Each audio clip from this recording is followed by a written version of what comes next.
TDP వ్యవస్థాపకుడు ఎన్టీఆర్ వర్ధంతి సందర్భంగా ఆయన స్వస్థలమైన గుడివాడలో పెద్ద ఎత్తున కార్యక్రమాలను నిర్వహించేందుకు సిద్ధమైంది టీడీపీ. ప్రస్తుతం ఎన్నికల సమయం కావడంతో ఈ కార్యక్రమాన్ని మరింత ప్రతిష్టాత్మకంగా తీసుకుంది తెలుగుదేశం పార్టీ. మధ్యాహ్నం 3 గంటలకు నిమ్మకూరులో ఎన్టీఆర్ బసవతారకం విగ్రహాలకు నివాళులర్పించబోతున్నారు చంద్రబాబు దంపతులు. ఆ తర్వాత గుడివాడ ముదినేపల్లి రోడ్డులో రా కదలిరా కార్యక్రమం పేరుతో నిర్వహించే భారీ బహిరంగ సభకు హాజరు కాబోతున్నారు టీడీపీ అధినేత చంద్రబాబు.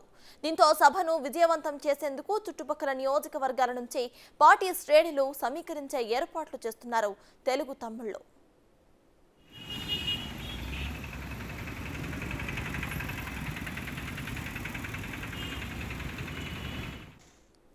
గుడివాడలో నిర్వహించే సభ ద్వారా దారిద్ర్య నిర్మూలనపై రూపొందించిన ఓ పత్రాన్ని కూడా విడుదల చేయబోతున్నారు చంద్రబాబు. దారిద్ర్య రేఖకు దిగువనున్న పేదలకు ఆర్థికంగా పైకి తేవడమే లక్ష్యంగా ఈ పత్రాన్ని రూపొందించబోతున్నట్లు చెబుతున్నారు టీడీపీ నేతలు.